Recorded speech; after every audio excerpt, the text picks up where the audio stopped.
Combien de temps passez-vous dans votre logement? Est-ce l'un des endroits où vous vous sentez le plus en sécurité? Ce n'est pas le cas pour une grande partie de la population. Selon le recensement du Canada de 2021, les membres des communautés des Premières Nations sont 4 fois plus susceptibles de vivre dans des logements surpeuplés que la population non autochtone.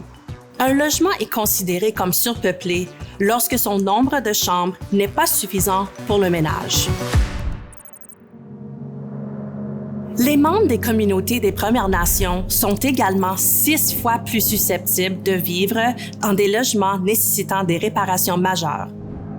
Les réparations majeures comprennent celles touchant la plomberie, l'électricité, les murs, les planchers et les plafonds. La mauvaise qualité des logements contribue grandement à la moisissure. La moisissure dans les logements de Premières Nations pose un risque pour la santé depuis longtemps. Donc, les agents de santé environnementale et publique vont effectuer des évaluations sanitaires des logements, de différents types de logements. Et puis, la moisissure est un problème qu'on rencontre couramment lors de ces inspections. Personnellement, j'ai déjà observé de la moisissure dans vraiment différents contextes. Par exemple, dans un sous-sol suivant une inondation importante. Auparavant, il y avait un certain nombre de maisons avec des problèmes de moisissure, y compris ma maison. Ma situation était un peu plus gérable. Ma maison a été nettoyée et il n'y a plus de moisissure. Mais il y a des maisons où le problème est récurrent. Ils nettoient et la moisissure réapparaît dans quelques jours. La moisissure se développe dans les endroits humides. Identifier de la moisissure dans un logement peut parfois être simple, mais d'autres fois, c'est beaucoup plus difficile. La moisissure peut être bien visible comme sur les murs ou les plafonds, ce qui en facilite la détection.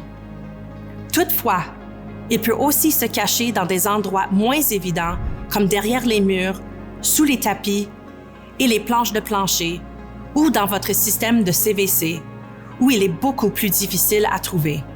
Écoutons des spécialistes qui nous aideront à comprendre comment identifier la moisissure, qu'elle soit visible ou cachée. Typiquement, quand on parle d'un grave problème de moisissure, on parle d'une superficie excédant 4 pieds par 8 pieds ou la grandeur d'une contreplaqué standard, donc 32 pieds carrés. Ça peut être à un endroit ou plusieurs endroits cumulatifs. Puis typiquement, la moisissure va s'apparaître comme des cernes noires, ouverts ou multicolores, souvent à le bas des murs ou dans les coins des pièces, ou sous-sol au long de le bas des murs, puis des fois sur des murs en arrière des meubles qui sont à côté sur les murs. Donc souvent, quand le taux d'humidité est très élevé et combiné avec une température ambiante au-dessus de 5 degrés, ça crée une atmosphère propice pour la formation de moisissure. Puis dès que c'est installé dans la maison, ben c'est facilement propagé à grandeur dans la maison quand les conditions sont adéquates en termes de température et de taux d'humidité élevé. Une intervention rapide et des mesures proactives sont essentielles pour lutter contre la moisissure. Écoutons les spécialistes qui s'attaquent activement à la moisissure dans les logements de Premières Nations. Si vous découvrez de la moisissure dans votre maison, la première chose à faire est de rapidement évaluer la situation. Donc, quelle est l'étendue du problème de moisissure, puis quelle est la potentielle source d'humidité ou d'eau qui cause la moisissure. Ensuite, vous voulez vous protéger. Donc, si la surface est assez petite pour la nettoyer vous-même, portez des gants, des lunettes protectrices et puis un masque respiratoire N95. Si la surface est trop grande et demande une intervention professionnelle, vous pouvez isoler la surface pour éviter que les spores se promènent dans d'autres parties de la maison. Vous devriez vous référer au département de santé et au département de logement de votre communauté pour qu'ils vous donnent les informations nécessaires pour que vous puissiez nettoyer correctement et de manière sécuritaire la surface affectée par la moisissure. La clé pour contrôler les moisissures est de contrôler l'humidité dans la maison, trouver la source d'humidité ou d'eau, réparer la fuite et puis maintenir une bonne ventilation dans votre maison pour la garder bien sèche. Voyons maintenant le programme d'aide à la remise en état de logement dans les réserves.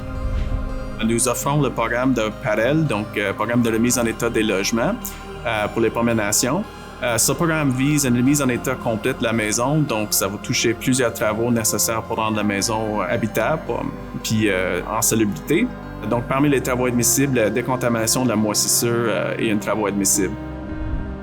Nous avons tous entendu le vieil dicton selon lequel il vaut mieux prévenir que guérir. Ce principe s'applique certainement à la prévention de la moisissure. La moisissure ne devrait pas être un problème à moins qu'il n'y ait un problème à l'intérieur du logement et dans la façon dont les occupants vivent. Nous aimerions savoir pourquoi la moisissure pousse et ce qui cause sa croissance. Parce qu'on peut se débarrasser de la moisissure, mais si le problème n'est pas réglé, il reviendra rapidement. Lorsqu'une maison est mise en chantier avant d'être construite, un ensemble de plans est produit pour préciser comment elle sera construite. Et il y a des étapes clés pour l'inspection des logements. Par exemple, nous examinons le site, les fondations avant le coulage du béton, la charpente, l'installation du pare-vapeur et les systèmes de pare-air. Il y a la plomberie, la mécanique. C'est aussi notre rôle, c'est le rôle des inspecteurs, ainsi que celui des personnes qui installent une partie de l'équipement mécanique, car le propriétaire occupant n'a aucune idée de la façon dont ces systèmes fonctionnent parfois. Avant qu'ils emménagent, il est important de les emmener là-bas et de leur montrer ce que cet équipement permet de faire. C'est ainsi que les choses fonctionnent. C'est ainsi que vous nettoyez et entretenez le logement. Une maison saine est essentielle au bien-être général parce qu'elle impacte directement la santé physique, psychologique et émotionnelle des occupants. L'élimination des moisissures n'est qu'une partie d'un environnement sain. Quand les gens vivent dans une maison sans moisissure, qui est bien ventilée, bien maintenue, ça permet de redonner confiance à la sécurité d'une maison et peut avoir un impact positif sur les familles. On essaye aussi d'outiller et de donner les informations nécessaires aux occupants pour qu'ils puissent prendre en main eux-mêmes leur santé et leur environnement en contrôlant la moisissure chez eux. On espère que ça aura un effet qui va se traduire en un bien-être communautaire général meilleur. La meilleure chose, c'est d'avoir une bonne communication entre les occupants et le secteur d'habitation, ainsi qu'une sensibilisation des occupants, ainsi que le personnel de l'habitation sur la moisissure puis comment ça se propage dans les maisons. Je souhaite à ma communauté que le problème de la moisissure soit éradiqué et qu'il n'existe plus dans l'avenir. Ce n'est pas vraiment la responsabilité des individus de s'occuper des logements dans notre communauté. C'est une question de communauté. Je pense que tout le monde doit prévenir la moisissure dans une certaine mesure. Les propriétaires occupants doivent comprendre les causes de la croissance de la moisissure. Je crois vraiment que des logements sains mènent à des vies saines. Nous avons besoin d'une approche coordonnée pour lutter contre la moisissure dans les logements des Premières Nations. La détection, la prévention et la sensibilisation sont les outils les plus importants à notre disposition. En détectant la présence de moisissures, les familles peuvent savoir à quel moment il faudra faire appel à des professionnels pour les aider à nettoyer ou à déterminer pourquoi l'humidité s'accumule dans un logement. Pour prévenir la moisissure, nous pouvons rénover ou concevoir et construire des logements qui en limitent la propagation. Contribue à la sensibilisation à la moisissure en partageant cette vidéo. Ensemble, nous pouvons travailler à accroître la sûreté des logements pour tout le monde.